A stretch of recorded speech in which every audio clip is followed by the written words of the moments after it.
penetrating in. 3 seconds left. Fadeaway jumper. He drills it. Jeff Dowtin Jr. Jeffrey Dowtin Jr., born May 10th, 1997 in Upper Marlboro, Maryland, may not be a household name yet, but I'm going to make a case that he's the most criminally underrated player in the NBA. Spending 4 years with the Rhode Island Rams, having his season cut short in March 2020 when the NCAA tournament was canceled, going undrafted, and paying his dues in the G League. It felt Jeff had finally found a team in the Toronto Raptors who saw what he could really be. But after offseason surgery and the Raptors pushing Javon Freeman Liberty, Marquise Noel, Malachi Flynn, and veteran Garrett Temple over him, Jeff finds himself without an NBA contract just 4 days before the start of the 2023-2024 season. I watched every Jeff Dowtin possession for the last 2 years. I kept defocused. I've always felt he was one of the most under-the-radar players, one of the best two-way guards, and probably the smartest player in the NBA not named LeBron James and Draymond Green. So I linked up with his trainer, Brian Inge, to talk about everything, from Brian's experiences playing with Kevin Durant in high school to his training philosophy to the Jeff Dowtin he knows on the floor and off the floor. When we recorded this video yesterday, Jeff was still a Toronto Raptor. Today, he's a free agent, with his G League rights held by the Sixers affiliate Delaware Bluecoats.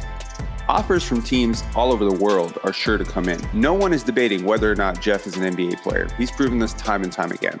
What we want to make a case for is that Jeff is the best basketball player in the world who currently doesn't have an NBA contract. We're going to get to know the man. We're going to get to know the teammate. We're going to get to understand why Raptor fans adored him so much, why this entire fan base seems heartbroken that he's no longer a Raptor. And we're going to get to know a little bit about why I think that he's so smart.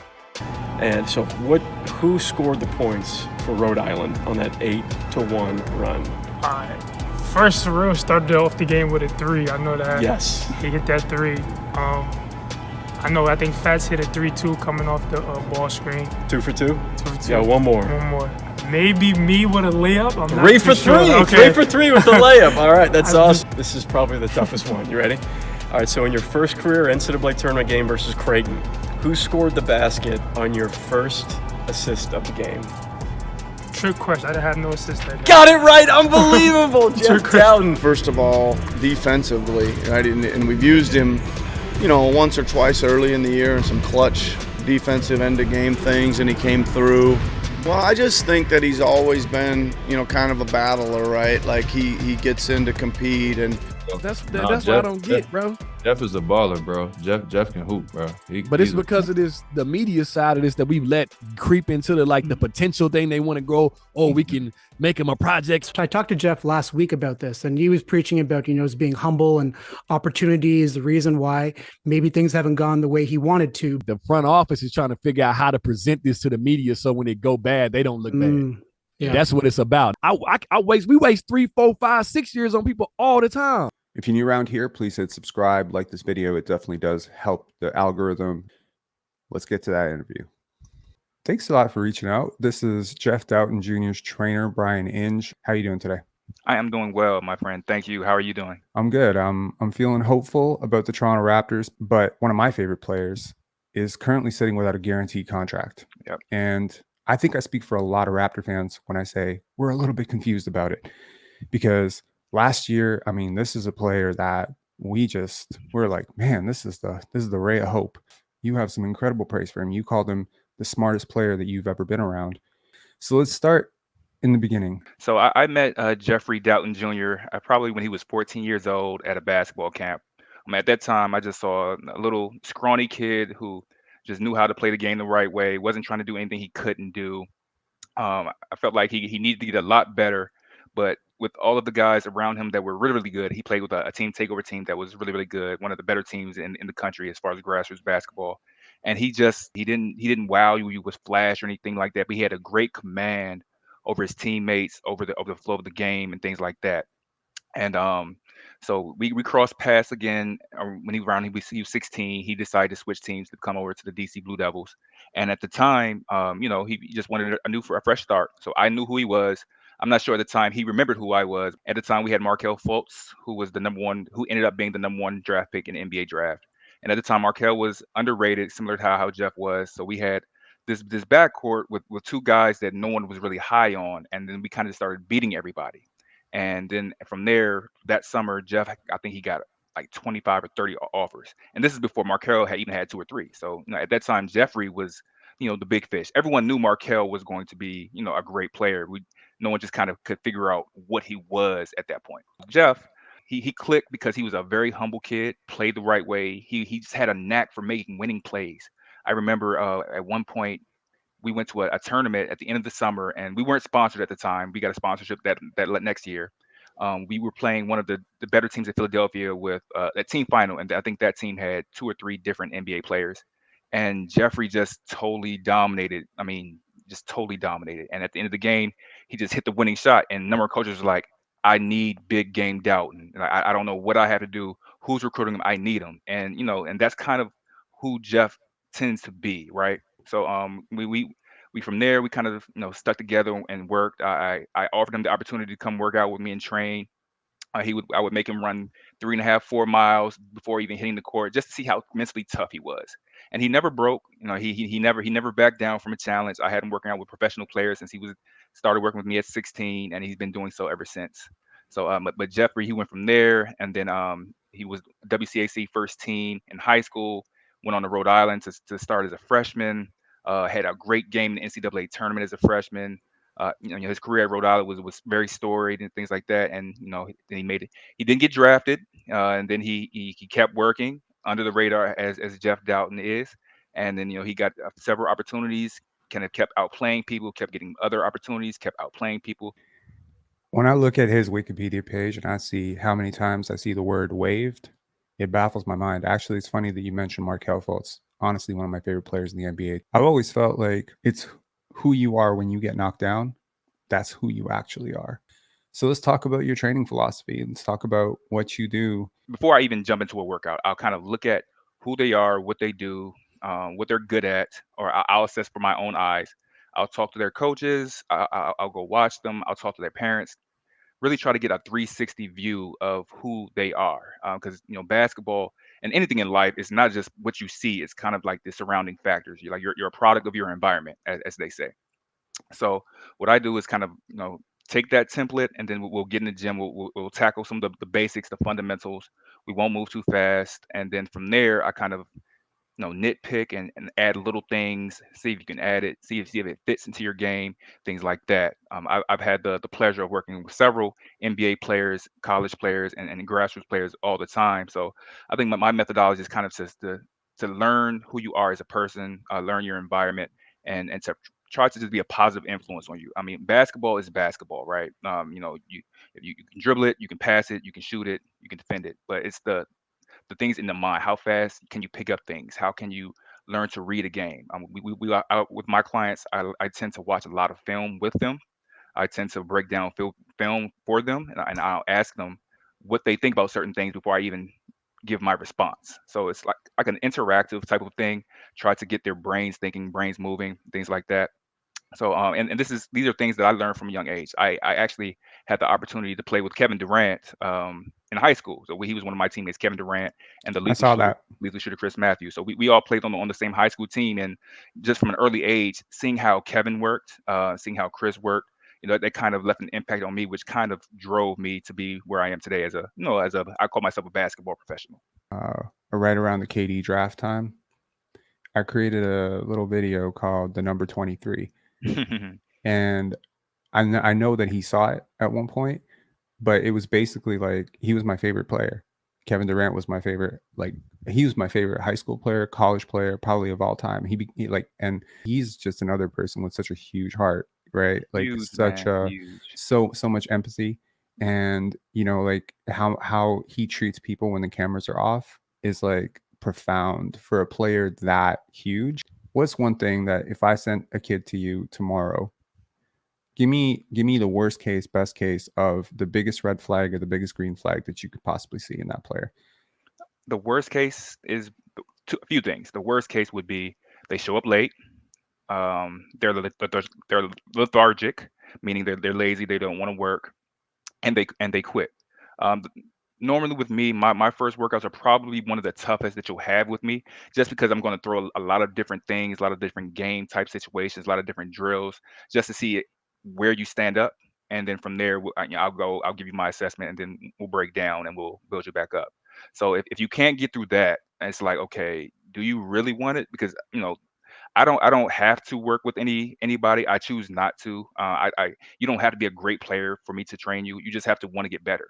There's numerous kids I have had who didn't make it to playing college basketball, or who didn't make it to play professional, but they're still very close to me and they're successful in life. I think it's just kind of like the mindset. Like, I want to work hard. I want to get better at whatever I do. So if you want to get better, I can help you, and that's what I look for. Best case scenario, I mean, you just kill the workout. I mean, if you hit every shot and do every drill great, that's wonderful. But what I'm kind of looking for is like, do you really want it? If you want it, because I can't want it for you. Because if I'm going to get involved with you, I'm definitely going to want it for you.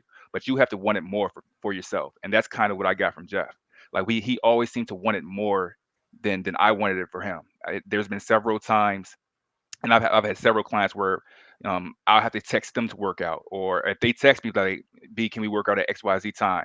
Now, I'm a very busy person, so I can't necessarily get in the gym at any time of the day. So I might be like, "Man, we've got to get in the gym at 6 a.m." Okay, cool. Jeff will be there at 5:45, and I'm looking at him. I'm like, "Damn, am I late?" And he'll look at me, and in the NBA, the thing is, if you're late, you get fined. So he'll text me like, "Yo, you getting fined today?" I'm like, "Man, you know what? Breakfast is on me." So that's what I look for, just being on time, being and wanting to get better. You have to be maniacal about being a better person and better player.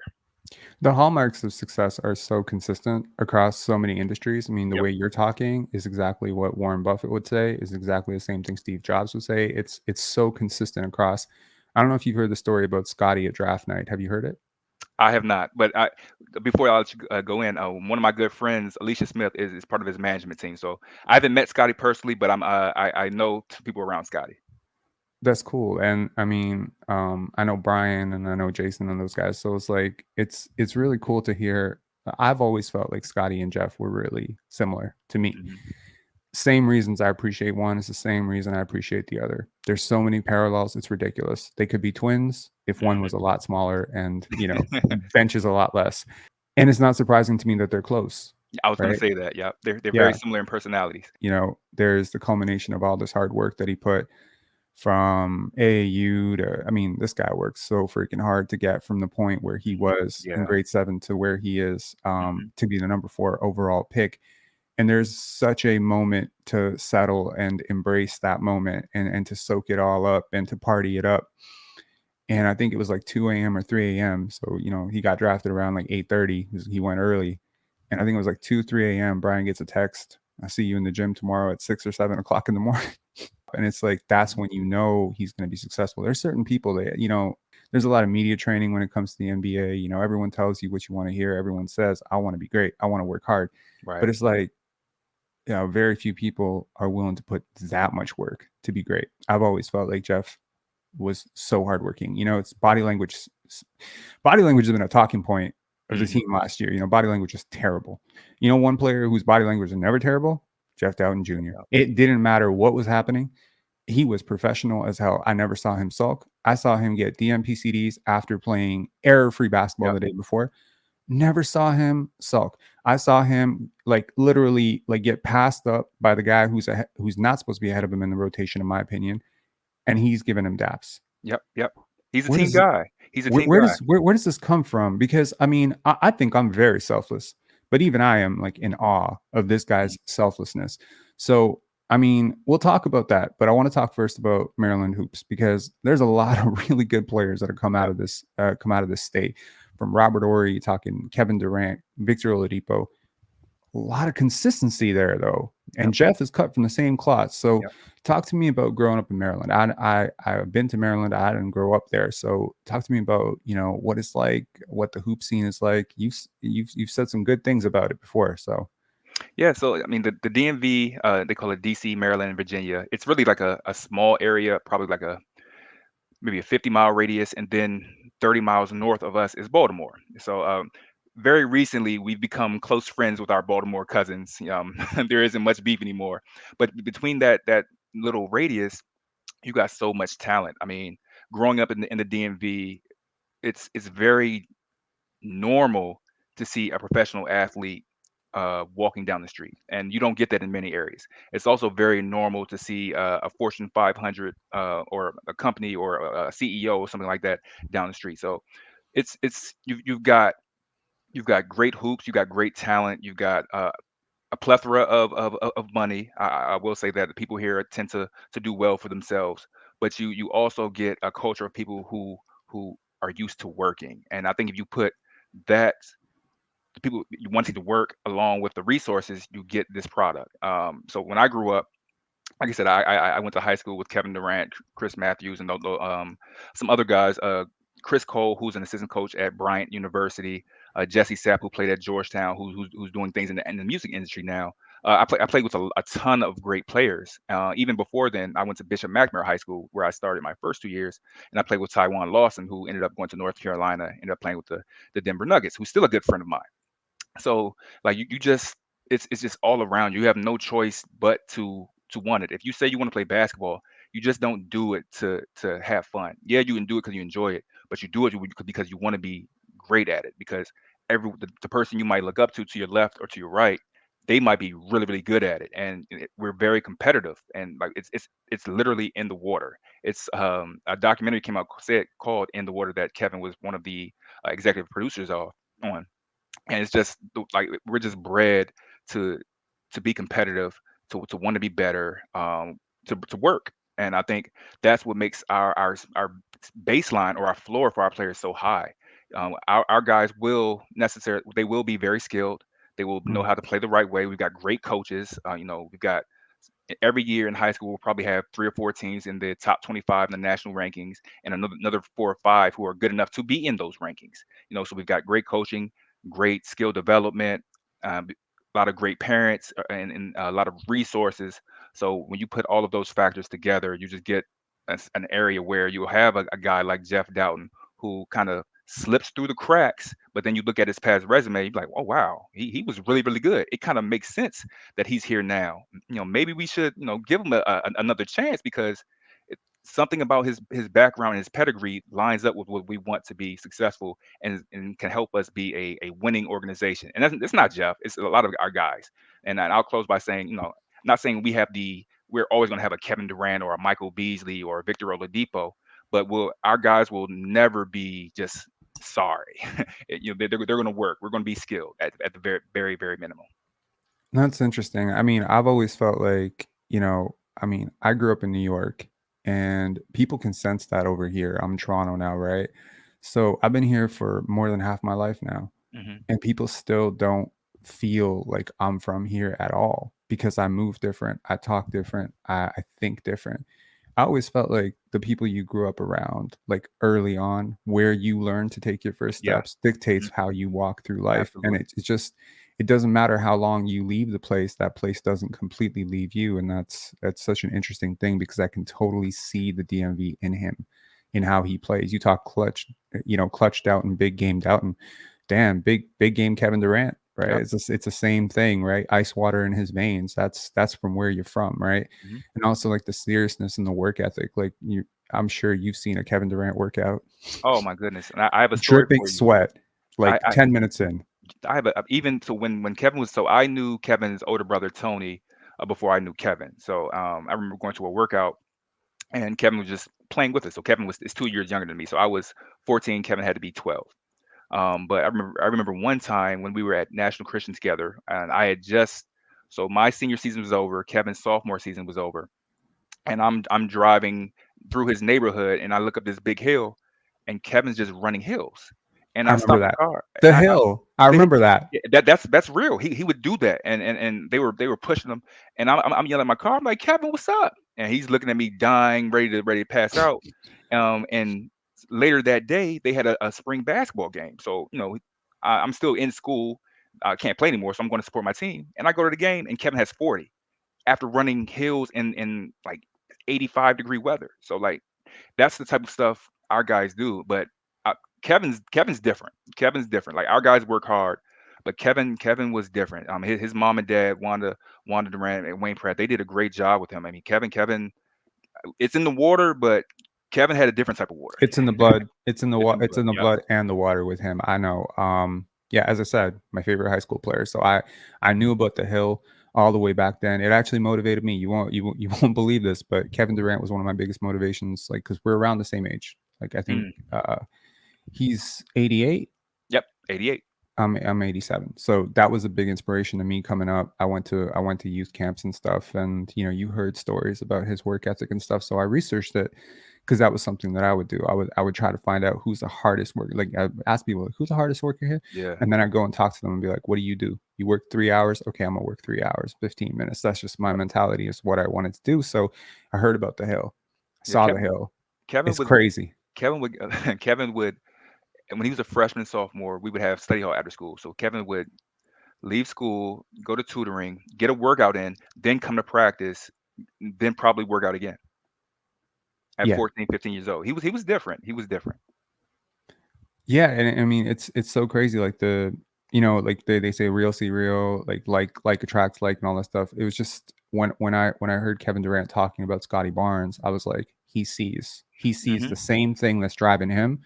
That dude ripping the ball out of his hands and snarling in his face. He's seeing himself, and that's exactly why. Let's talk about what Jeff did this past summer. Look, as I mentioned, waived. There's a lot of waived in his career, and I don't get it. There's a G League champion. There's 2 NCAA tournaments. There's so many clutch shots. I can't even count. Like, I can make an entire highlight reel of just him hitting game winners. He's a great defender. I don't know how much analytics have started to factor into how you train, but I'm a bit of a data nerd, and my God, the analytics on this guy have been shocking. And last year I attended this game, and they had these seats to the Scotiabank Arena where you can look straight down. It's such a weird perspective to study the game. I've sat courtside before. That's interesting because you see the speed of the game. Yep. When you sit right on top, like the way that we were sitting with the seats, like, it's not nosebleeds. It's a different vantage point. It's like literally you're seeing how players are moving. I studied, I think, 21 minutes of game film on him. He made one mistake the whole freaking time he was on the court. I think every other player made at least 10. I don't get it. I talked to a scout 2 days ago. I said, can you name me 40 point guards in the NBA that are better than Jeff Dowtin? I want a real pulse on this. There's 450 players in the NBA, right? When you add all the two-way contracts, now it's close to 500, 550. Jeff Dowtin Jr. does not have a contract. He's not old. He is not a 32-year-old washout. He is in his prime right now.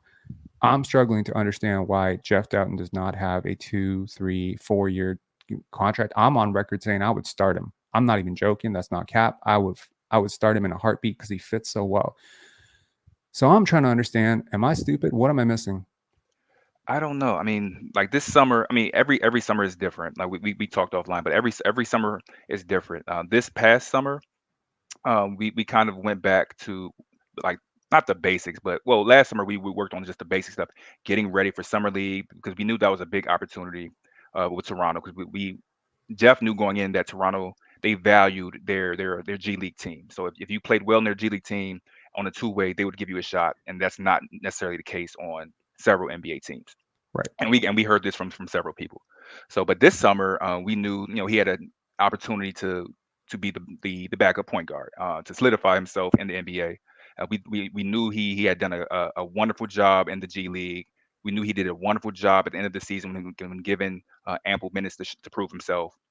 And we just wanted to get ready. So we kind of worked on the game situation stuff, reads out of the screen and roll, of course, getting in great shape, hitting the shots that he would probably get in the game, corner threes, come off screen and rolls, finishing at the rim. But now we also worked on a lot of one-on-one stuff, because people often say, oh, Jeff can't score, oh, Jeff can't shoot. Well, no, he just knows how to play, and he understands if he's going to stick in an NBA, he's not going to be a guy that's like James Harden or Kyrie Irving. No, you've got to be very, very, very efficient in 2 to 3 dribbles. So that's what we worked on, getting ready for that. And they say in LA, he did a wonderful job, which I knew he would, and he knew it as well. And he told me, yeah, I'm doing very well. I'm very confident going into the season. I'm ready. But we would work out 6 a.m., some days 8 a.m. Then from there, he would go on to get a lift in around 10:30. We would come back in the afternoon. Well, he would go and do some yoga or Pilates. Sometimes I would go too. I'm not a super fan of Pilates, although I need it, but I would go with him from time to time. And then we would come back in the afternoon and just get a lot of reps up, a lot of reps. And it was like that 5 or 6 days a week.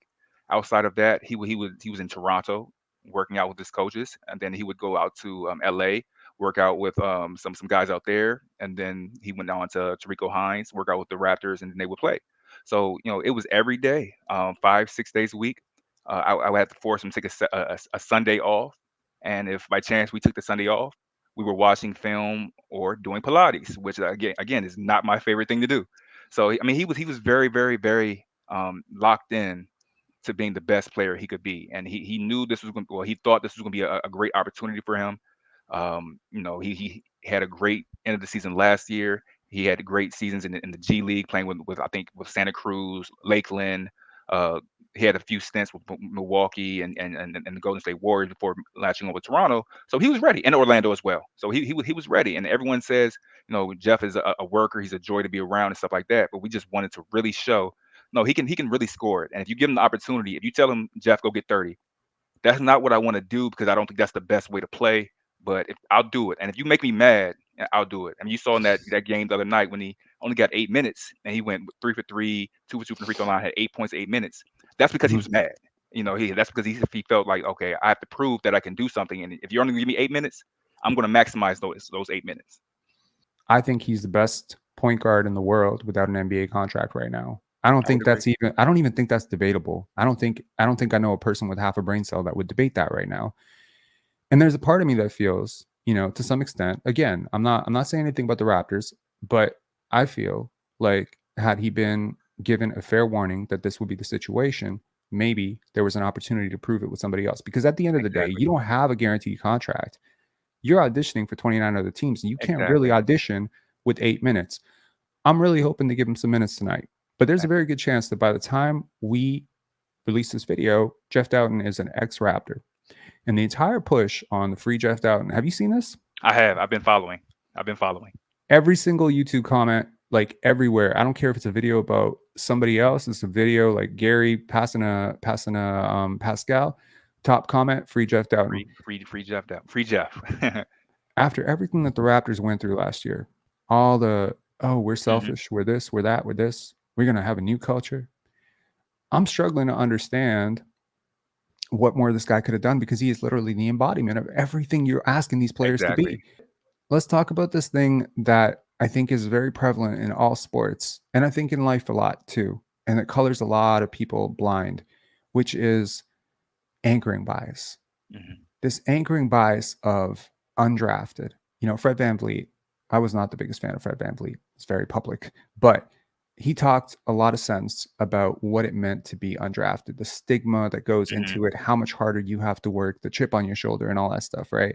It's not the case when you're a top 10 pick, right. Top 12 pick. You could do a lot of bad stuff, and you keep getting chances because somebody out there fell in love with you when you were 16-year-old, McDonald's All-American, whatever.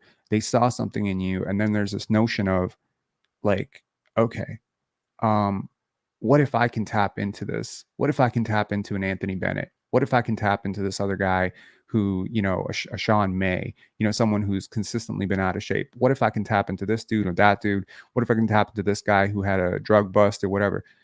Here's what I would like, and I would love your notes on this too.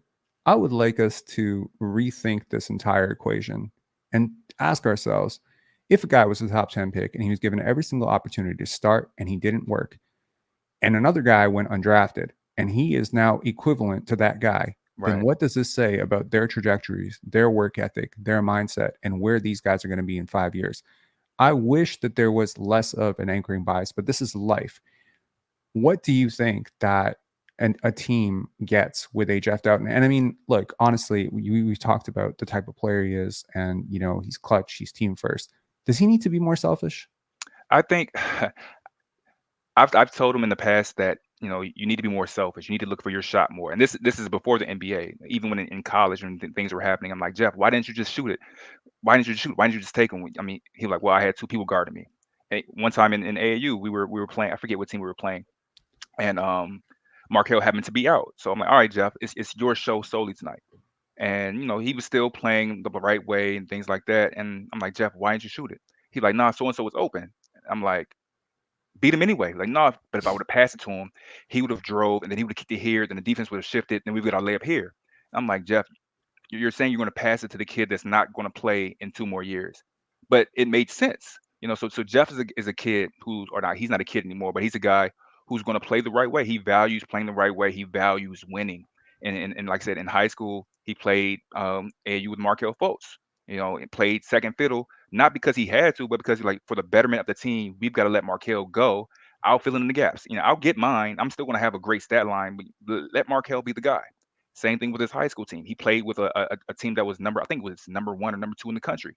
So for those type of teams, everyone's not going to be able to get 25, 30 every night. So he's like, no, I'll get mine. I'm going to get mine. I know how to play. Let's just play the right way. I'll make sure everyone eats. Same thing in college. I'm going to play the right way. Bobby Hurley, great coach at UConn. Now, he was his coach at Rhode Island. He had a veteran-laden team. They were top 10 in the country as a mid-major. He started Jeff as a freshman. Why? Because Jeff plays the right way. He values winning, and he's a coach on the floor. And he's a like you said, he's a locker room builder. He's a guy that you don't necessarily build around, but if you got your stars, you've got your 1As, your 1Bs, and your second options, your third options. He's a guy you can get in there, and he's going to add value incrementally every time. If you look at his plus or minuses, and I'm sure you have, they're always positive. 98% of the time they're positive. And his teammates love it. His teammates plus or minus will be positive because he impacts winning, and they love being around him. One player he reminds me of, and I made this comparison a couple of days ago, and now I'm seeing a lot of it popping up, and I'm like, but with the jump shot. I saw Eric that. Snow. Absolutely. I totally agree. Eric Snow with the jump shot. I totally agree. I loved Eric Snow. I've always loved players like that, partially because they take so much shit. And I feel it. Eric Snow could do everything right on the basketball court. He could make every sacrifice to make sure Allen Iverson gets his 18 for 45, gets all the hype, gets no credit. But man, he's guarding, he's facilitating, he's screen setting, he's doing all the small stuff. Last year, there was a lot of shit about Scottie because, sometimes he wouldn't score in the first quarter or second quarter. He'd be setting everybody up. And there's like the media types, and they were like, oh, Scottie Barnes only shows up for 1 quarter. He has conditioning issues, whatever. I'm like, bro, do you understand basketball? Like, I feel like a lot of people who talk about basketball have never played basketball and never really understand basketball. It's like, it's actually pretty common for, if you're good, get other people in rhythm. It's actually going to help you later. And that's how you go on your 17-point fourth quarter. And that's how you finish a game strong like Jeff did, because you've got all the other people activated. You got them involved. Everyone's moving. Everyone's defending. Because when you have to go down the court 6, 7, 8 times and you just got a ball dominant guard who just doesn't give you the ball, suddenly you're out of rhythm the next time you catch the ball. You don't even know what you're doing. You step out of bounds. I feel like Jeff sees the game at a completely different level. You've said he sees the game smarter than any player you've been around. FYI, you've been around Kevin Durant. Whoa. Okay. Talk about it. What does he see? What does he see that other people don't see? What does he see that other players that you see? Because I get what you're saying. He sees the nuances of the games, and I wanted him to see the game as a scorer. He sees the game as a true point guard, even if he's playing on the ball or off the ball. He sees 2 or 3 plays ahead. He understands time and score. He understands pace and flow. He understands his teammates, what they need to do, what they're going through. He has emotional intelligence. Jeff is a very, very, very bright kid. He had an opportunity to go to Harvard out of high school. They recruited him. So, they don't, and Harvard doesn't just recruit anybody, even if it's just for sport. You have to have a certain level of mental acumen. For sure. So, Jeff is able to read things a different way. And it took me a long time to understand this. Every step of the way, Jeff has had challenges and things he had to overcome, but he would always do things his way. And I would tell him certain things. His father would tell him certain things. Maybe his coaches would tell him certain things, but he would do things his own way. And he kept coming out on top, and he kept coming out on top and prevailing after a while. And I was speaking with his father yesterday, and I was like, you know what? We just got to let him be who he is, because he's doing something right, and he sees things very differently than a lot of people. So whatever way he sees the game is special. And I think Jeff will be a great NBA exec if he chooses to be so once his play career is over, because he just understands the mental piece of the game. He understands basketball. The business is going to be the business of the NBA. I mean, we can have another show talking about all of the things that go into business decisions in the NBA that has nothing to do with basketball. But if you're thinking about just basketball, Jeff understands. He's probably, I would equate him to like a Rondo or a Chris Paul type of player that understands the game. Those are two guys I look at him, because he's the guy that's, no, you there, you here, no, you come here, no, you go over there, come here. Like he's that guy, and then he'll tell you why we're doing certain things, and then and you'll get shots. And you probably saw that playing with Toronto. He may have only had 2 points, but when he's out there, the team is plus 12, plus 13. I got to tell you, there's another point guard who, Raptor fans will probably recognize, who was a lot like that, and that was Kyle Lowry. Kyle Lowry, absolutely prickly peach. I shared the story with a friend of mine the other day. I was playing pickup basketball when the Raptors traded for Kyle Lowry. They traded a first-round pick, and it was a concession prize because they struck out on Steve Nash when he decided to go to LA. He leveraged the offers from New York and Toronto and went to LA. And people were heartbroken. They were just like, we got some bum point guard from Houston. And I had followed Kyle through Villanova, and I'd followed his first 2 years, in Memphis and Houston. He was one of my favorite point guards in the NBA at the time, even though he couldn't shoot a lick. I mean, he could shoot. He just wasn't shooting well. Right. And I was just like, oh, this is the start of something. I was so excited. And it was funny because we were playing pickup basketball, and the dude I'm playing with, he knows basketball. We had completely different reactions.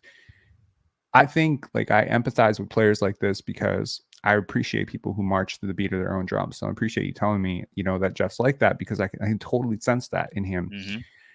And I have a feeling, whether it is with Toronto or somewhere else, I don't think starting point guard in the NBA should be out of the cards. I don't think there needs to be a limit of backup, because I tell you, I watch a lot of NBA. I binge NBA content all the time, watching summer league and stuff. I don't see a reason why this guy can't start. I really don't. And I hope that somebody, I'm hoping that somebody gives him that shot. I'm hoping it's Toronto. As much as I think Scottie's a point guard, I think they could play off each other really well, and I think Jeff's a better shooter than people give him credit for. I watched him in the 905 hit bucket after bucket. I think he's a better slasher. Is it me, or has he gotten more athletic this summer? No, he's always been super athletic. It's just he's going to play a certain way. He's going to play his way. And your comparison to Scottie Barnes is totally accurate. They're similar players, except Jeff is 6'2", 6'3", and Scottie's 6'7", 6'8", whatever he is. I mean, as much as I love Scottie, I made a point yesterday. I think Jeff is even more selfless. That's crazy to say. I mean, people around me would say I'm the biggest Scottie Barnes fan on earth, and that's not shade on Scottie. Scottie's a super unselfish person, but this is on a completely different. Yeah. This is on some Dalai Lama stuff shit, But I will say, I think Jeff is further along skill wise than Scottie. I mean, he's not physically Scottie. He's not 6'9", 6'10", 240. He's not benching what Scottie's benching, and he's not a top 4 pick. But I think skill wise, I see it all with him, and I totally hear you. A lot of trainers, they say they think their client can score 20 points whenever they want, and you're saying it, and I believe you. He could go out and be a 20 point per game scorer. I mean, he's told me certain things in the G League, and the 905, no, they want him to play a certain way, be a true point guard, because that's what you're gonna have to be on the main team. Okay, so I'll just facilitate things like that, and then he'll you know what? All right, this isn't work. Watch what I'm going to do tomorrow, and then he'll go out and get 28 on 10 for 12 shooting, and then he'll go back to I'm going to have 17 and 8 and 6 rebounds, stuff like that. Because I can score the basketball, but you're telling me to do something a certain way, so I'm going to do what you tell me to do. Now if you want me to go out and be a gunner, that's not what I want to do. I can do that, but he said, he's a team guy. You can play him at the 1 or the 2, and you'll get the same exact value out of him and his teammates. Okay, let's play a little hypothetical game. Let's say you could take any skill from one of the, let's say, 100 greatest players of all time and just drop it into Jeff's bag. And you can't say Steph shooting, because that would literally turn him into the best player of all time. Right. But apart from Steph shooting, what is one thing? Because I'm thinking of this in terms of, what does he have to do? Okay, now you and I could say he's the best point guard available right now, and we're preaching to the choir because we both agree on that. And I think Raptor fans agree with that too. But clearly, something's not working here. Okay. It doesn't matter, what's wrong with the equation. At some point, the person who's suffering at the end of the day is the guy who's way too good and doesn't have an NBA contract. So what does he need to do? What does he need to add? What Hall of Famer skill would you add right now, other than Steph shooting, to make Jeff Dowtin the best player he can be? I don't think it would be any skill. I think if he was, say he had a 45-inch vertical, or if he was just stronger. If he was 6'5", the same player he is now, people would be all over him. People would be like, oh my God, he would have been a first round pick from day one. He could have averaged 8 points per game, 8 rebounds, 8 assists, and he would have been a pro just because of his size and the way he plays. But for the fact that he's 6'2", 6'3", you look at him a little differently. I mean, he can really shoot the ball. I'm not saying that because I'm his trainer. He can really shoot the ball. I'm not saying he's Steph. No one's Steph. He's not Dame, anything like that. But I'm looking at some of the guys in the NBA, from Toronto to Washington and the Knicks, all these different teams.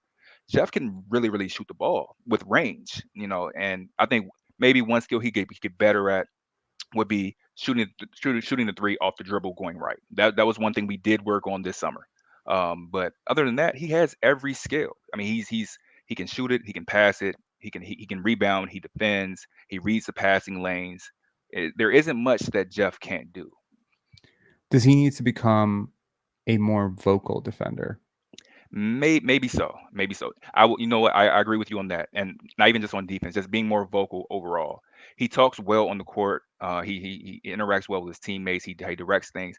But I think if he was more of a rah type of guy, Scottie's more of a outward type of person, rah. I think if he was that, more people would be like, ooh, I like that. But since he's kind of quiet and he's kind of like, no, he does a lot with his hands, and he'll clap and he'll tell you good things. But if he was more of the demonstrative type of guy, maybe people would have taken more of a liking to him from the team. And I hope that nobody interprets me saying more vocal as in he's not a great communicator. I've sat courtside and listened to him call out every single screen. He's great. I think you hit it like Patrick Beverley, right? Like Patrick Beverley is like that type of dude, right? He's not.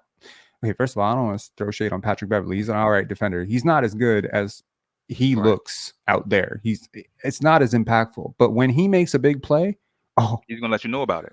Oh, he's gonna let 25,000 people, 50,000 people, 1 million people know about it. He's gonna tweet about it. It's shameless self-promotion is the world we're living in. And so it's kind of like, to me, it's like this is the least self-promoting human being that you could imagine, the most unassuming person. And it's hurting him in a really weird way. I feel, this is just my read on it, is that being so quiet and being so unassuming in that sense, and not drawing attention to yourself, is allowing people to forget about you. Yep. And so this entire media push, well, it's like a small channel, but this entire push has been to get people to talk about someone that, otherwise just goes unnoticed in a lot of situations. And I just think that he's doing things the right way. That's what I'm saying. Like, I mean, if I was coaching, if I had a son, I would ask him to watch Jeff Dowtin tape, and I'd be like, you should be that type of player, totally agree. Because you're going to win basketball games this way. You're going to promote the right habits in a lot of ways. I mean, you talk to any old school coaches, dying breed in the NBA, of course, but I think they would love Jeff. Yep. This is sort of a changing landscape. I think Jeff is sort of like, if it's funny. I said, if you could add one thing, I'm surprised you didn't say Gary Payton's defense. Personally, that would be a game changer for him. But I think I don't maybe so. I can get with you on that. I think Jeff's a great defender, but he's not. But that comes down to the Patrick Beverley thing. Not super rah. Like Gary Payton's going to get in your face and do it. Jeff's not going to do that. He's just going to play hard, get in the passing lanes, turn you 5 or 6 times, and do what he needs to do. And when you pass it, he's in help side. He's not barking at you and stuff like that. So his ability to get around a screen is ridiculous. I mean, the way that he moves, it's like he gets invisible, like he's gapping. Like, I was just amazed. I'm watching this. I mean, like, if I'm seeing this, like, I can't imagine there aren't like 150 scouts who are licking their chops, waiting for the Raptors to drop the ball on this. Let's say, for instance, this video does come out, and unfortunately on Monday, Jeff is an ex-Raptor. Talk about the next steps for Jeff Dowtin Jr. He's hopeful. He wants to be a Raptor. I mean, he loves his teammates. He loves the city of Toronto. He loved, being a part. He fits. He fits us. Like, I mean, I swear, like, I mean, I'm saying us. I'm from New York, but like, I'm saying us, like Toronto, because this is like an adopted home for me.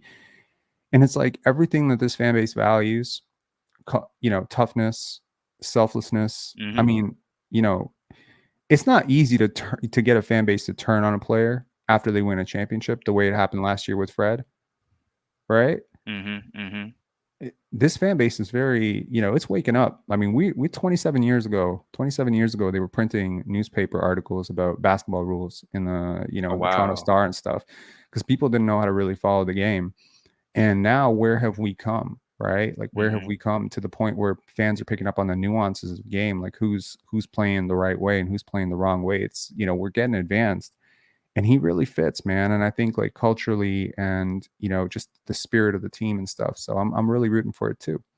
No, yeah, absolutely. I think I'm hopeful that, like I said, I'm hopeful that it's with the Raptors, just for like the huge opportunity they gave him last summer and this past season.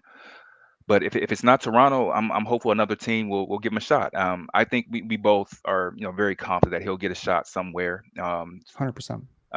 A team that wants to win, they're going to look at him, and you know they're going to reach out, I'm sure. And I think I speak for Jeff that, you know, he loves Toronto, he loves his teammates, he feels he can have a huge impact to influence winning on a positive level, and on a like by culture, you know, playing defense, playing the right way, you know, scoring a little bit. You know, that was going to be the next thing he was going to do once he got acclimated within the team setting and things like that. But we'll see what happens. You know, Jeff is a worker. He's a grinder. Very humble kid. You know, that comes from his mom, dad, and sister. But he's gonna, you know, if things don't work out with Toronto, he's gonna, you know, if he leaves Toronto by 8 p.m. Friday, he'll probably catch a flight home, and then he'll be in the gym the next morning, and, you know, getting back to work, and, you know, keep working. That's what he does. He's a grinder. He's a worker. He's more than deserving of an opportunity. And I don't know if the Toronto execs or anybody else going to look at this, but he's a kid that wants to be there, and he deserves to be there. I mean, I think his teammates feel the same way. So, you know, we'll see what happens. But you know, this is far from the end of the story for Jeff Dowtin. He's got a very bright future ahead of him. I told him that even with everything he's going to accomplish with basketball, his true gift is going to be the impact he has on people. I think he has the opportunity to be an NBA exec or a CEO of a Fortune 500 company. I mean, he's a great mentor to pretty much everyone that I put around him. I mean, he's a big brother. Like, when you mentioned something earlier that made me think, you know, whenever I have a young player who has some ability or who's trying to get better, I just tell them, watch Jeff, or I'll have them work out with Jeff. You know, I've had him work out with the number one rated freshman point guard in the state of Maryland, who's in high school right now. He's been working out with Jeff just because I want him to understand how Jeff sees the game. I have Jeff work out with college players. I have Jeff work out with pros who have more experience than him, and they're still looking up to him just because the type of person he is. Forget basketball. Look at the person. You know, if you want to get something positive out of your organization, really look at the person he is. He's not, you know, doing drugs. He doesn't drink. You know, he doesn't party. You know, all he wants to do is eat, crack jokes, and play basketball. That's all he wants to do. I didn't even know Jeff had a well, I don't know if he does now, but I didn't even know Jeff had a girlfriend until last year. All he does is basketball. That's what he does. Person built after my own heart. You know, it's so funny. Like, as you're describing him, every time we talk, I have a newfound respect for him, and I didn't even know that was possible at this point. Like, to close this off, I think that he is an incredible player. I think that he can do so much at the next level. I think he can be a rotation guard, but I think, you know, something that a lot of league executives and scouts look for and GMs look for is, how are you going to react to a DMPCD if I need you to take a DMPCD, and are you going to be ready when I need you to play 25 minutes, or are you going to be the guy who, because you collect DMPCDs for a month, you got out of shape? This is the epitome of what you talk about a 10-year career, like a Thaddeus Young. Everyone talks about Thad Young, guys like this, right? I think Jeff is going to have a really long career ahead of him. I wish you both like a tremendous amount of luck. I hope, you know, this channel can do something for him. You know, and we're going to keep supporting him, like, no matter what his next stop is. going to keep talking about him. And I have a feeling that I'm going to look up one day and I'm going to see Jeff Dowtin starting for an NBA team on a permanent basis. The final thing I want to do is, before I let you go, is I want to play cap or no cap. I played this game with Brian Macon. It was a big hit. So Okay. I want to play this with you too. All right, let's do it. Okay. Flash forward 10 years. Okay. Jeff Dowtin is let's say 36, and he's right around that age where most NBA players retire. Okay. We're looking back on his career. You and I are having this conversation 10 years from now. I'm going to tell you something about Jeff's career. You tell me cap or no cap. Okay.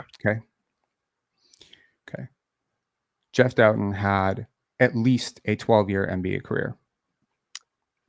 So, all right, 12 years. So 10 years would be 10 years. We're counting this past season. Would that be 11? No cap. Okay.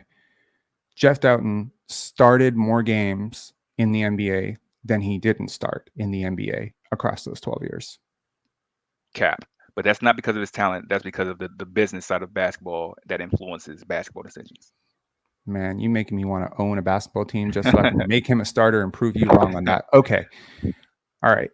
Jeff was an all-star. At least for one season, he managed to make an all-star team somehow. I'm going to speak into existence. No cap. All right. Okay. Look, I don't want to pretend that Jeff Dowtin is an all-star or a superstar or anything like that, because I don't think that he thinks that he's that guy. I don't think you think that he's that guy. But for a league executive watching out there, my final pitch to you, if you're considering, because I know this channel is really weird. I'm always shocked by the number of people that watch this stuff. And it's always the weirdest people. Like, I never expected this. Like, one of my favorite players of all time watches, and I'm not going to mention who, but like, he messaged me the other day. He was like, yo, good shit. I was like, I exist. This is crazy. So you're doing a great job. Thank you. I don't usually think that I am, but I'm happy that something I'm saying is resonating, and it's a very athlete first, and pro athlete message. But my final, thought would be, I cannot imagine a situation where you bring this guy into your team and don't get better, no matter what it is. Totally. It is whether you bring him in as an assistant coach, bring him in as a trainer, bring him in as a mentor, bring him in as a third string guard, a second string guard, or bring him in as a starter. I cannot imagine a situation where you could bring a person like this into your locker room and a player like this into your team and not have that somehow positively influence the young players on your team and even positively influence the veterans on the team. So I wish you both a tremendous amount of luck. Thank you so much, Brian, for doing this. It's been an honor, and I'm really thankful you took the time to do this, and thanks for reaching out. Thanks so much, man. And I just want to say I'm a huge fan of your platform, and I've been following for a while, even before anything happened with Jeff. Really? Jeff, yeah, of course. Jeff's definitely a fan of your work. He sent me a few things that you said about him. And I just want to say, keep up the great work. We need more sports guys, more basketball guys like you who really know the game, look at the game from a basketball lens. And I want to say you're doing a great job, and I want to wish you a lot of love and success in the future as well. And I will continue to be following you. Likewise, man. Come back anytime. We'll talk hoops. We'll talk other players. We'll talk about high school. We'll talk about Maryland. We'll talk about whatever. You have an open invite anytime you want. All right. Thanks so much. Thanks, man. Appreciate it. Cheers. Best of luck. Bye.